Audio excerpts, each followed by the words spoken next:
Hello, everyone, and welcome to this week's episode of VENDO Velocity. We're really excited that you joined us today. If this is your first time being on VENDO Velocity, then we would like to introduce ourselves. So I'm your host, Delaney del Mundo, and I lead our Amazon and TikTok shop account strategy teams here. We go live every Tuesday morning at 9 a.m. Pacific time, and we talk through all of the latest strategy updates and overall platform updates across Walmart.com, TikTok Shop, and Amazon. And then we'll also talk paid search and social, retail media, Amazon DSP, etc. So a wealth of knowledge here that our team has been able to come on and bring to the table. I try to mix it up and bring a new teammate that I have onto the podcast. And today I'm very excited to introduce you to Matan, who he's been on a few Vendo Velocity podcasts now, but it's been a little bit. So Matan, if you could just give a little bit of background on what your day-to-day looks like and what you really lead here at Vendo. Yeah, so my name is Matan. I'm the lead programmatic advertising manager at Vendo. For those of you who don't know what that means, I head up all of our DSP efforts essentially and all of our programmatic efforts. So that's including but not limited to display ads, streaming TV ads, audio ads, online video ads, digital out of home.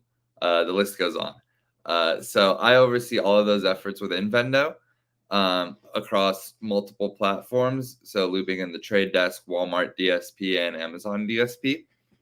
And then, today we're going to talk a little bit about streaming TV, but I'll give it back to you, Delaney. Yes, perfect. So we're really excited to chat a bit about streaming TV. If you manage a brand on Amazon, then you've heard a lot about streaming TV and probably a decent amount of pitches coming from the Amazon side trying to get you to invest in streaming TV. But want to take a step back and maybe for some of our viewers who aren't even familiar about streaming TV in general, Matan, can you kind of explain what that is? Yeah, definitely. So a streaming TV ad is a full screen, non-skippable ad that shows up on streaming platforms like Netflix, Hulu, or Prime Video. And that it's essentially a TV commercial, but on a streaming platform. Got it. What are some of the main advantages, Matan, of running a streaming TV campaign? And talk a little bit about some brands' apprehensions towards investing in streaming TV. Yeah. So, I mean, running streaming TV is really a tool to grow your brand awareness. And the reason why it's such an effective tool in doing so is because of what I said earlier, which is the fact that it's full screen, non-skippable. Whereas if you think about any other, like a display ad, for example, a display ad shows up, halfway down your product detail page or on weather.com in a little box on the side of the screen. That's not as good for generating awareness. Those are definitely clickable. So that's a level of engagement you get there that you don't get on TV ads. But TV ads will essentially intrigue people, grow your awareness, and then grow your legitimacy in the consumer space as well. So people are going to look at your brand and say, okay, I've seen them on TV X amount of times. I know that they're at least legit to a certain degree. Doesn't mean they're necessarily going to buy you in that moment, but over time, when they think about your product and they need your product or a product in your category, they're going to be more inclined to buy you now that they've seen your commercials a few times, because they know you're more legitimate. So they'll come to Amazon.com, they see 50 products on page one, and if they've seen a commercial for yours a few times, they're probably going to click on yours because they have that degree of recognition there. Awesome. I want to talk a little bit about how we're seeing a bit more of a shift towards streaming TV in general. How does streaming TV enhance brands' visibility compared to, let's say, traditional TV? Like, talk a little bit about the audience segment specifically that marketers can reach more effectively through maybe streaming TV. Yeah. So when we talk about like traditional TV versus streaming TV, there's a lot of differences there. So the biggest being data, which is and on traditional TV, the main way they would collect data is through call centers. So at the end of your commercial, you'd add a phone number called, what is, and everyone remembers those jingles. You have to have a good jingle there. Yeah, so I'm already thinking of a few right now. I know. Whereas with streaming TV, you don't need those jingles at the end to really track performance. You can see where people are moving online after, and whether they're purchasing from you or not, because these DSPs, they'll tie in that data to your D2C or to whatever platform you're running on, like Amazon or Walmart.com.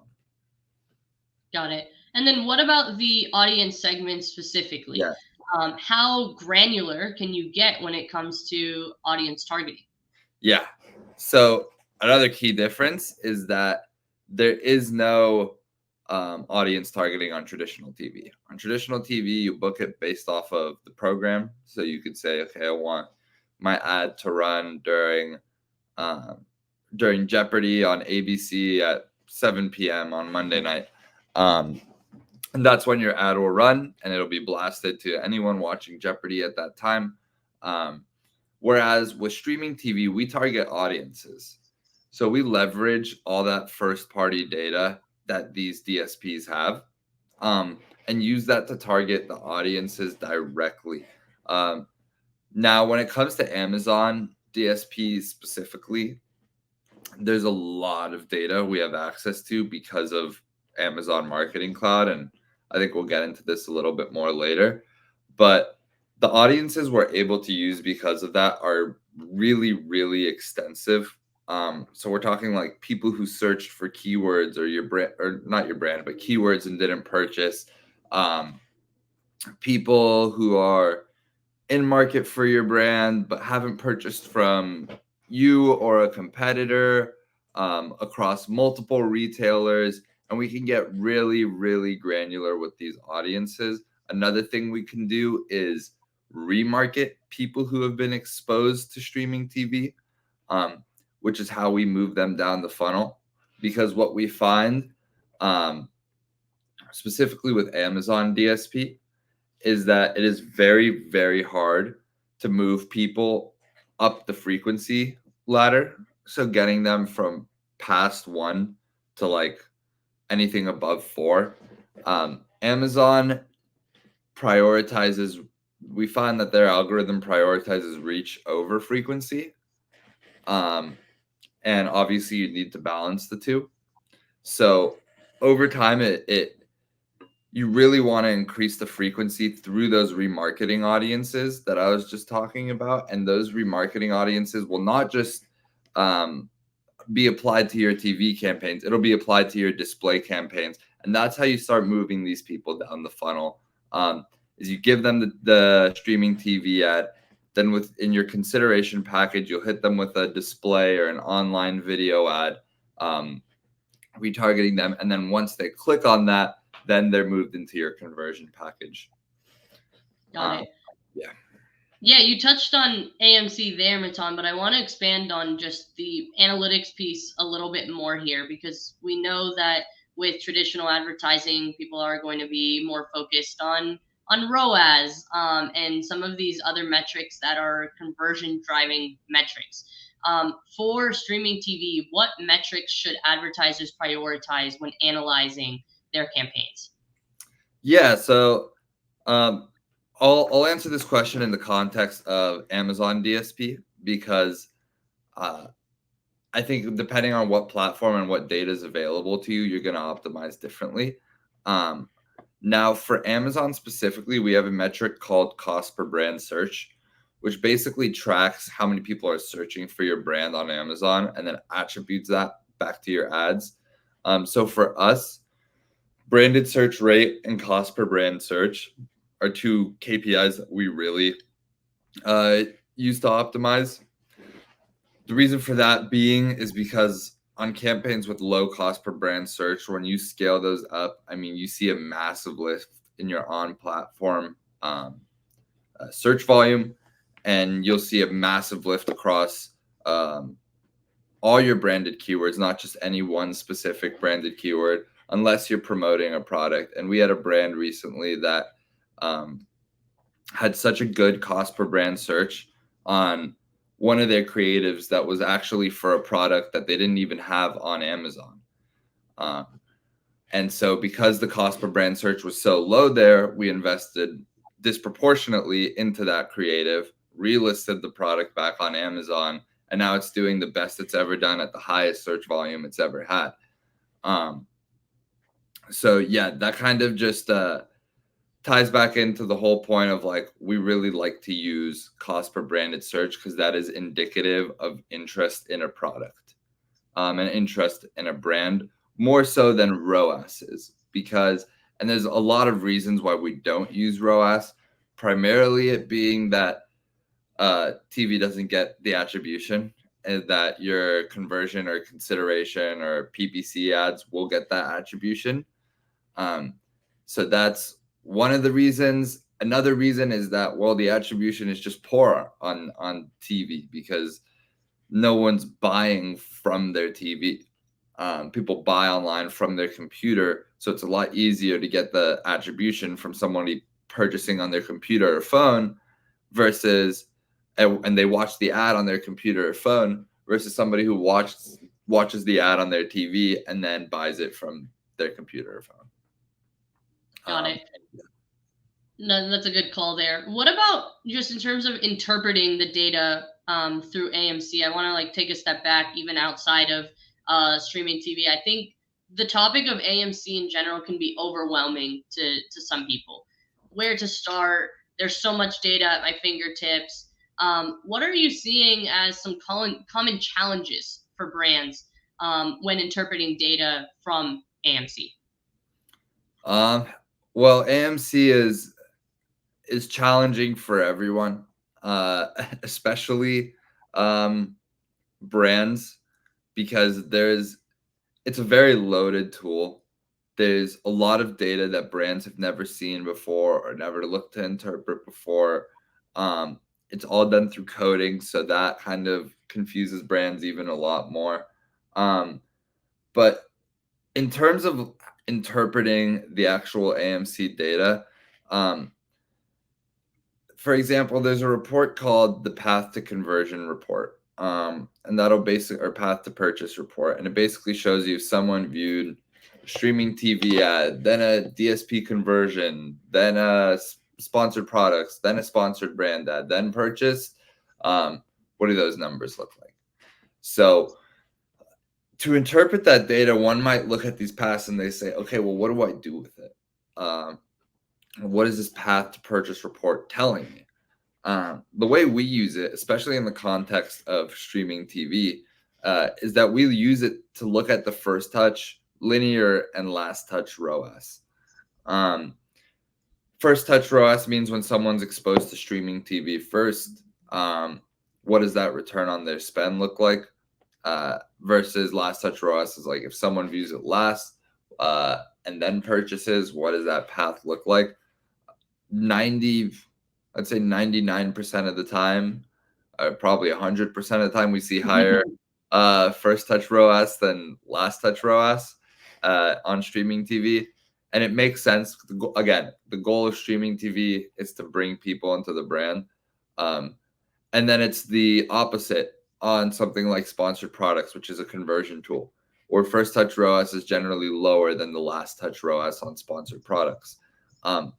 And so what you'll do with this is you really start to tailor your strategy. So it's like, okay, if my streaming TV has a really strong first touch ROAS, not only am I going to invest in there more, but I want to make sure that the audiences I'm reaching are as fresh, as new as possible, so that I'm bringing them into my brand through streaming TV and not through sponsored products, for example.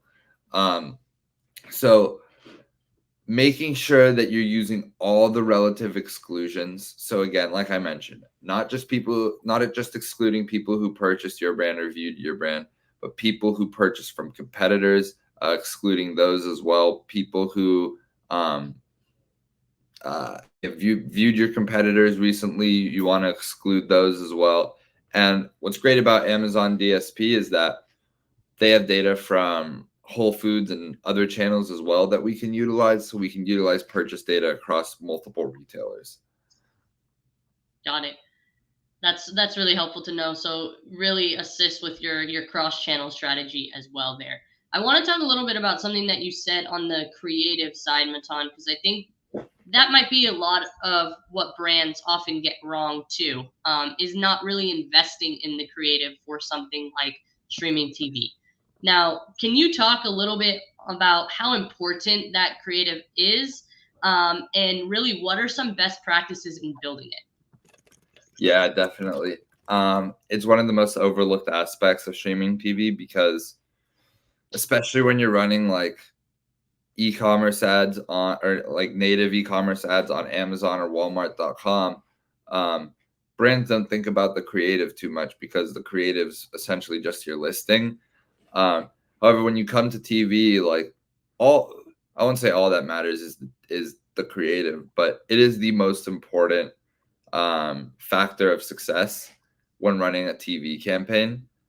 Um, it's it's what's going to intrigue the person overall, and we see that brands, either when they don't call out a retailer like Amazon at the end, we see an extreme drop off in performance. When they're not calling out their brand and putting their brand logo in there enough, we see extreme drop offs in performance.